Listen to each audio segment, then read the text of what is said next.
इस वीडियो में मैं आपसे बात करूंगा पर्यवेक्षक महिला एग्जाम जो कि आपके जुलाई 2024 में अधीनस्थ बोर्ड द्वारा आयोजित की गई थी। तो इसके डीबी में 1.5 गुना के लिए कितनी रैंक वाले सेफ जोन में हैं उसके बारे में चर्चा करूंगा, क्योंकि आप सभी को मालूम है डीबी का काम विभाग द्वारा किया जा रहा है और विभाग ने हाल ही में महिला आंगनवाड़ी भर्ती परीक्षा को लेकर डीबी की शेड्यूल जारी किया है, जिसमें उन्होंने 1.5 गुना को शामिल किया है। अब 1.5 गुना को शामिल करना, 2 गुना को शामिल करना, ये विभाग पर डिपेंड करता है, ना कि बोर्ड पर। तो यही सेम विभाग आपके प्रवेशक महिला एग्जाम के भी डीवी करवाएगा।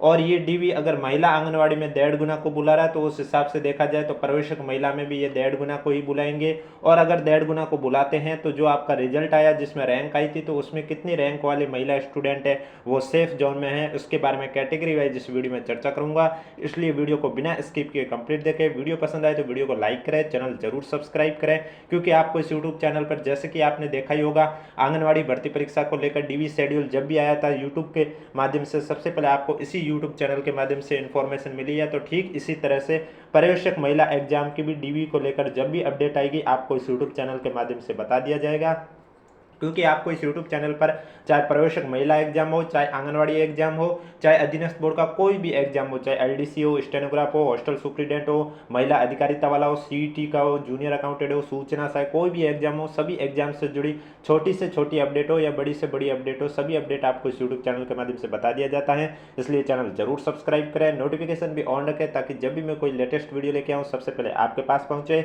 और जो प्रवेशक महिला का रिजल्ट आया था जब 18 सितंबर को, तब वो पीडीएफ आपकी सर्चेबल नहीं थी। अगर आपको उस रिजल्ट की सर्चेबल पीडीएफ चाहिए तो आप हमारे टेलीग्राम चैनल को ज्वाइन कर सकते हैं, क्योंकि वहाँ मैं ऑलरेडी अपलोड कर चुका हूँ। अगर अभी तक आपने ज्वाइन नहीं किया तो आप जाके ज्वाइन कर सकते हो। और महिला आंगनवाड़ी के डीवी शेड्यूल भी मैं वहाँ पीडीएफ अपलोड कर चुका हूँ।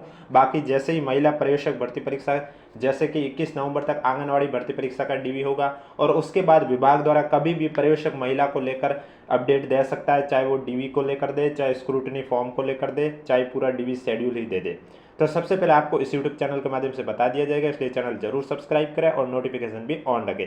तो चलिए वीडियो स्टार्ट करते हैं। वीडियो स्टार्ट करने से पहले एक बार वीडियो को लाइक कर लीजिए और चैनल जरूर सब्सक्राइब कर लीजिए, क्योंकि मैं आपको कैटेगरी वाइज 1.5 गुना की लिस्ट बताने जा रहा हूँ कि कौन सी कैटेगरी में कितनी रैंक वाले महिला स्टूडेंट है वो सेफ जोन में है।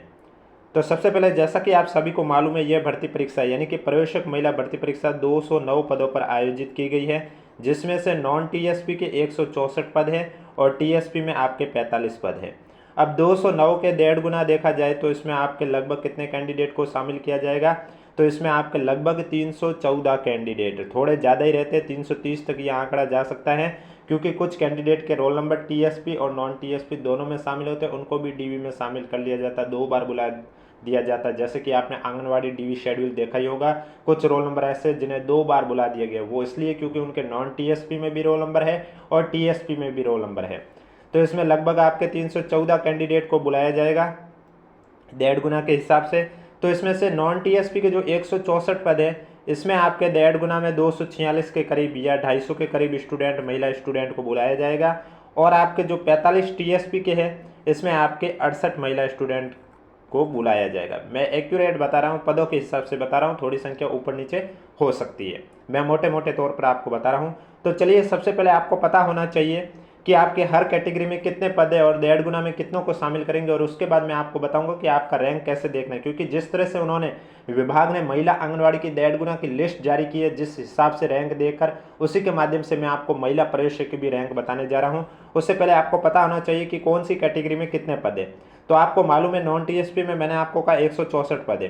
तो यहाँ जनरल कैटेगरी में सामने महिला के आप देख सकते हैं 46 पद है, तो इसमें 1.5 गुना को शामिल करेंगे, यानी कि लगभग 69 रैंक, यानी कि 69 रैंक तक आप चाहे किसी भी कैटेगरी से हो, अगर आपके रोल नंबर आ रहे हैं उस रैंक में तो आपको डीवी के लिए जरूर बुलाया जाएगा।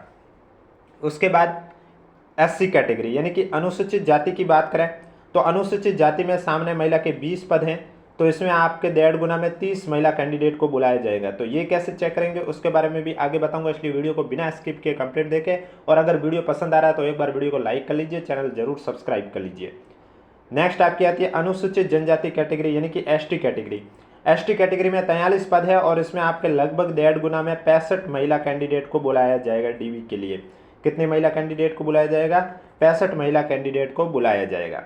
इसके बाद जो आपकी कैटेगरी आती है वो आती है ओबीसी कैटेगरी यानी कि अन्य पिछड़ा वर्ग। अन्य पिछड़ा वर्ग की बात करें तो इसमें आपके 25 सामान्य महिला के पद हैं, तो इसमें आपका देखा जाए तो 38 महिलाओं को बुलाया जाएगा। अन्य पिछड़ा वर्ग के लिए 38 महिला कैंडिडेट को बुलाया जाएगा। और डीवी के लिए कौन कौन से दस्तावेज तैयार करने हैं महिला पर्यवेक्षक महिला कैंडिडेट को, तो उनके बारे में भी कल मैं अलग से वीडियो लेके आऊँगा, इसलिए चैनल से जुड़े रहिए। अति पिछड़ा वर्ग की बात करें एमबीसी कैटेगरी में, जैसे कि आप देख सकते हैं 6 पद है, तो 1.5 गुना में आपके 9 महिला कैंडिडेट को बुलाया जाएगा। इसके बाद आपके है आर्थिक रूप से कमजोर वर्ग यानी कि ईडब्ल्यूएस कैटेगरी। ईडब्ल्यूएस कैटेगरी में आप देख सकते हैं 12 पद हैं, तो इसमें 12 पद के हिसाब से देखा जाए तो 18 महिला कैंडिडेट को डीवी के लिए बुलाया जाएगा, यानी कि 1.5 गुना। 12 जिले की शहरी जनजाति में आप देख सकते हैं 2 पद है, तो इसमें देखा जाए तो 3 महिला कैंडिडेट को बुलाया जाएगा। कौन सी रैंक वाले हर कैटेगरी के बारे में भी आगे वीडियो में, इसी वीडियो में मैं आपको आगे बताऊंगा, इसलिए वीडियो को बिना स्किप किए कंप्लीट देखें। तो ये तो आपका नॉन टीएसपी का था। टीएसपी में बात करें तो आप देख सकते हैं टीएसपी कैटेगरी में जनरल कैटेगरी की बात करें तो इसमें 20 पद है, 1.5 गुना के हिसाब से 30 महिला कैंडिडेट को बुलाया जाएगा। इसके बाद अनुसूचित जाति यानी कि एससी कैटेगरी की बात करें तो इसमें सामान्य महिला के 2 पद हैं, तो उस हिसाब से देखा जाए तो 3 को बुलाया जाएगा। और लास्ट है एसटी कैटेगरी यानी कि अनुसूचित जनजाति, इसमें आपके 21 पद है और 1.5 गुना के हिसाब से देखा जाए तो 32 महिला कैंडिडेट को बुलाया जाएगा।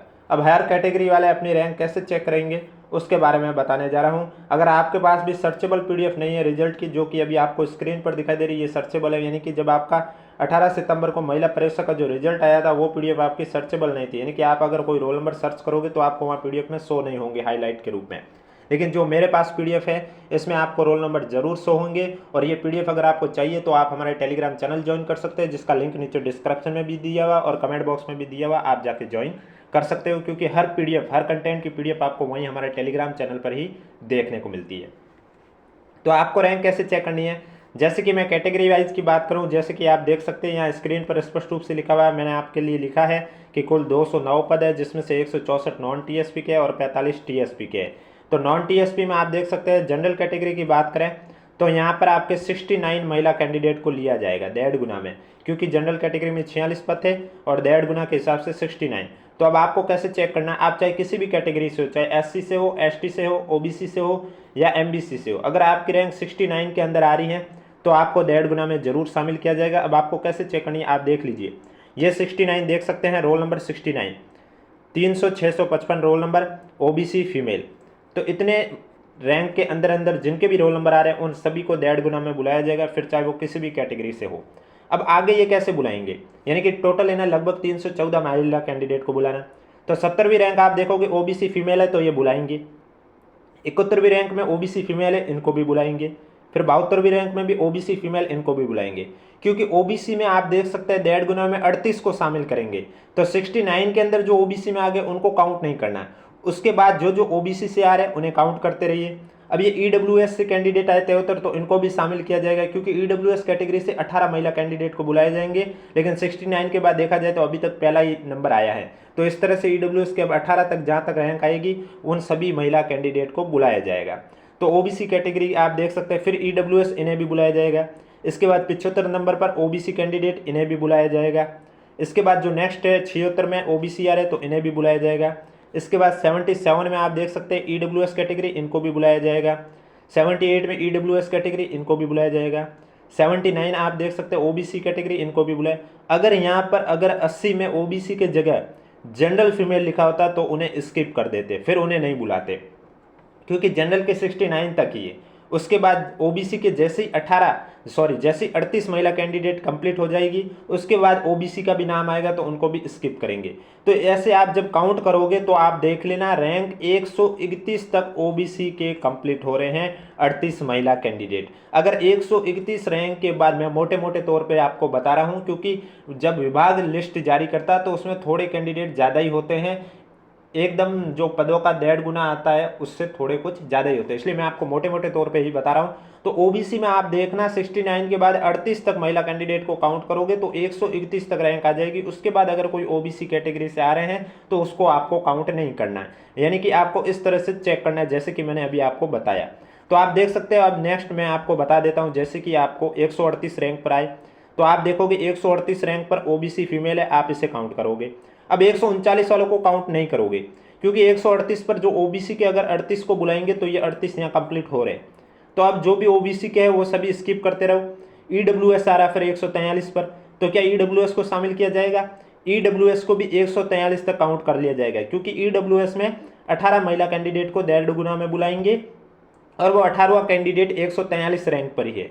यानी कि अगर आप ओबीसी से 140 पे हो तो आपको नहीं बुलाया जा रहा है, लेकिन आप ईडब्ल्यूएस से 143 रैंक पर आ रहे हो तो आपको बुलाया जाएगा, क्योंकि ईडब्ल्यूएस कैटेगरी 69 के बाद जब मैंने 18 महिला कैंडिडेट को काउंट किया तो वो 143 रैंक तक आई है। अब आगे इससे आगे ओबीसी ईडब्ल्यूएस के सभी को आप स्किप करोगे, यानी कि 144 को भी नहीं बुलाएंगे, 145 रैंक को भी नहीं बुलाएंगे। 146 में एसटी कैटेगरी है। अब एसटी कैटेगरी 146 को बुलाएंगे, क्योंकि एसटी कैटेगरी में 65 महिला कैंडिडेट को शामिल किया जा रहा है और ये 65 जो महिला कैंडिडेट है उनकी रैंक है 917वीं, यानी कि 917, 17वीं नहीं 17, तो 917 रैंक के अंदर एसटी कैंडिडेट के जितने भी महिलाएं हैं उन सबको काउंट किया जाएगा, क्योंकि 69 के बाद 65 कैंडिडेट को सेलेक्ट करना है एसटी कैटेगरी से और वो रैंक आएगी 917 तक। तो आपको इस तरह से काउंट करना। तो आप देख सकते हैं 147 रैंक पर आप देखोगे तो एससी फीमेल इनको भी काउंट किया जाएगा, क्योंकि एससी फीमेल में आपको मालूम है 30 महिला कैंडिडेट को काउंट करना है। तो 69 के बाद एससी कैंडिडेट को जब सेलेक्ट करोगे 30, तो वो 30वीं जो महिला कैंडिडेट है उनके रैंक है 583, यानी कि 583 के अंदर जितने भी एससी कैटेगरी से आ रहे हैं उन सबको सेलेक्ट किया जाएगा। अब 148 पे आप देखोगे जनरल है तो इन्हें सेलेक्ट नहीं किया जाएगा, क्योंकि जनरल की रैंक जो 69 तक कंप्लीट हो चुकी है।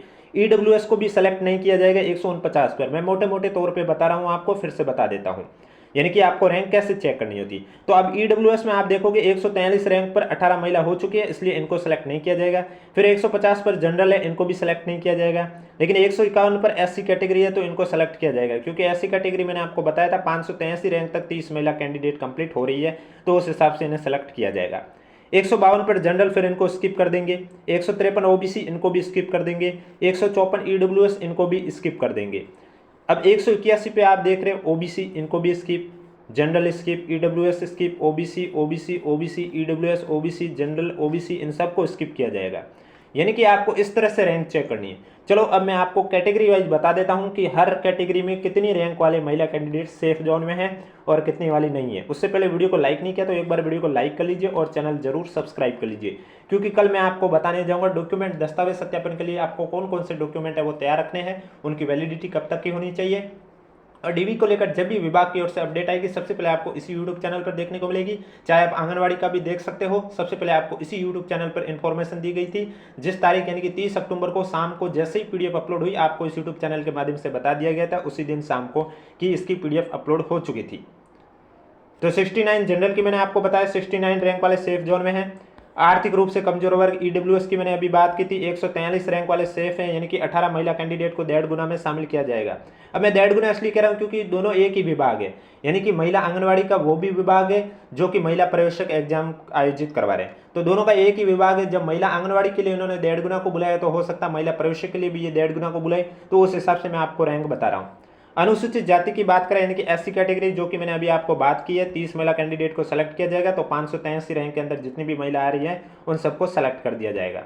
अनुसूचित जनजाति की बात करें यानी कि एसटी कैटेगरी की बात करें तो यहाँ 65 महिला कैंडिडेट को शामिल किया जा रहा है, जो कि 917 रैंक के अंदर 65 महिलाएं काउंट हो रही है। इसके बाद अन्य पिछड़ा वर्ग ओबीसी कैटेगरी की बात करें तो मैंने अभी आपको बताया 38 महिला कैंडिडेट को सेलेक्ट किया जाएगा, जो कि 131 रैंक के अंदर 38 महिलाओं के नाम आ रहे हैं। अति पिछड़ा वर्ग की बात करें यानी कि एमबीसी कैटेगरी की बात करें तो एमबीसी कैटेगरी में आपके जनरल के 9 महिला कैंडिडेट को सेलेक्ट किया जाएगा, जो कि 766 रैंक के अंदर इन 9 महिला का नाम आ रहा है, यानी कि 69 के बाद आपको काउंट करने हैं एमबीसी की 9 महिलाएं। शहरिया जाति की बात करें तो शहरिया जाति में 3 महिला कैंडिडेट को शामिल किया जाएंगे और तीनों की रैंक आप देख सकते हैं, मैंने रैंक भी लिख ली है। एक रैंक है 2498, एक रैंक है 2508 और एक रैंक है 2528। जहाँ तक मुझे तो इससे पहले कोई शहरिया जनजाति के नहीं दिखे, तो रोल नंबर अगर आपको दिख रहे हैं तो आप फिर उन्हें काउंट कर लीजिए, यानी कि टोटल 3 महिला कैंडिडेट को ही काउंट किया जाएगा 1.5 गुना में। टीएसपी की बात करने से पहले वीडियो को लाइक नहीं किया तो एक बार वीडियो को लाइक कर लीजिए और चैनल जरूर सब्सक्राइब कर लीजिए। तो जिस तरह से मैंने आपको नॉन टीएसपी में बताया ठीक उसी तरह आपको टीएसपी में भी करना है कि टीएसपी कैटेगरी में 30 पद जनरल के, इसमें आप चाहे एससी से हो या एसटी से हो, अगर आपकी रैंक 30 के अंदर आ रही है तो आपका डीवी के लिए बुलाया जाएगा। अब एससी कैटेगरी वाले कैसे चेक करेंगे? एससी कैटेगरी वाले को 3 महिला कैंडिडेट को सेलेक्ट किया जाएगा 1.5 गुना में, यानी कि 30 रैंक के बाद आपको ये चेक करना है कि आपकी रैंक कितने के अंदर आ रही है। तो वो जैसे ही आप चेक करोगे उसके बाद आपको पता चल जाएगा, यानी कि यहाँ मैंने गलत लिख लिया है, 30 रैंक लिखा है, यहाँ 30 नहीं होगा 96 रैंक होगी, यानी कि 96 रैंक के अंदर अंदर इन 3 कैंडिडेट के रोल नंबर आ रहे हैं। 30 रैंक के बाद से काउंट करना है और 96 रैंक के अंदर SC कैटेगरी के 3 महिला कैंडिडेट आ जाएगी। इसके बाद अनुसूचित जनजाति यानी कि ST कैटेगरी। ST कैटेगरी में आपके 32 महिला को कैंडिडेट को सेलेक्ट किया जाएगा। 21 पद है, 1.5 गुना के हिसाब से 32 महिला कैंडिडेट को सेलेक्ट किया जाएगा। DV के लिए 1.5 गुना को बुलाते हैं। तो 278 रैंक के अंदर अगर आपका नाम आ रहा है तो आप सेफ जोन में हो, क्योंकि TSP में भी मैंने काउंट कर लिया है। 32 के बाद ST कैटेगरी के 278 रैंक तक का नाम आ रहे हैं तो आप सेफ जोन में। तो ये थी आपकी 1.5 गुना की लिस्ट। इस तरह से आपको चेक करना है। वीडियो पसंद आए तो एक बार वीडियो को लाइक कर लीजिए, चैनल जरूर सब्सक्राइब कर लीजिए। सभी PDF यानी कि आंगनवाड़ी के DV शेड्यूल की PDF चाहिए तो हमारे टेलीग्राम चैनल पर ऑलरेडी अवेलेबल है। अगर आपको महिला पर्यवेक्षक रिजल्ट की सर्चेबल PDF चाहिए वो भी हमारे टेलीग्राम चैनल पर ऑलरेडी अवेलेबल है। आपको क्या करना होगा, टेलीग्राम चैनल पर जाकर ज्वाइन करना होगा। उसके बाद उसके फाइल सेक्शन में जाना है और फाइल सेक्शन में आपको चेक कर लेना, वहाँ आपको मिल जाएगी सभी PDF जितने भी आज तक 2024 में अधीनस्थ बोर्ड की भर्ती परीक्षाएं हो, चाहे उसको रिजल्ट को लेकर हो, मास्टर पेपर को लेकर हो, आंसर की को लेकर हो, चाहे DV को लेकर हो, सभी की PDF आपको हमारे टेलीग्राम चैनल पर देखने को मिलेगी, जिसका लिंक नीचे डिस्क्रिप्शन में दिया हुआ है और कमेंट बॉक्स में भी पिन किया हुआ है। अगर अभी तक आपने ज्वाइन नहीं किया तो आप जाके ज्वाइन कर सकते हो। अब कोई भी डाउट है तो नीचे कमेंट बॉक्स में पूछिए। बाकी पर्यवेक्षक महिला पर्यवेक्षक भर्ती परीक्षा के DV को लेकर जब भी अपडेट आएगी आपको इस यूट्यूब चैनल के माध्यम से बता दिया जाएगा। जिस तरह से महिला आंगनबाड़ी कार्यकर्ता के लिए DV की अपडेट बताई, ठीक उसी तरह आपको भी अपडेट बता दी जाएगी।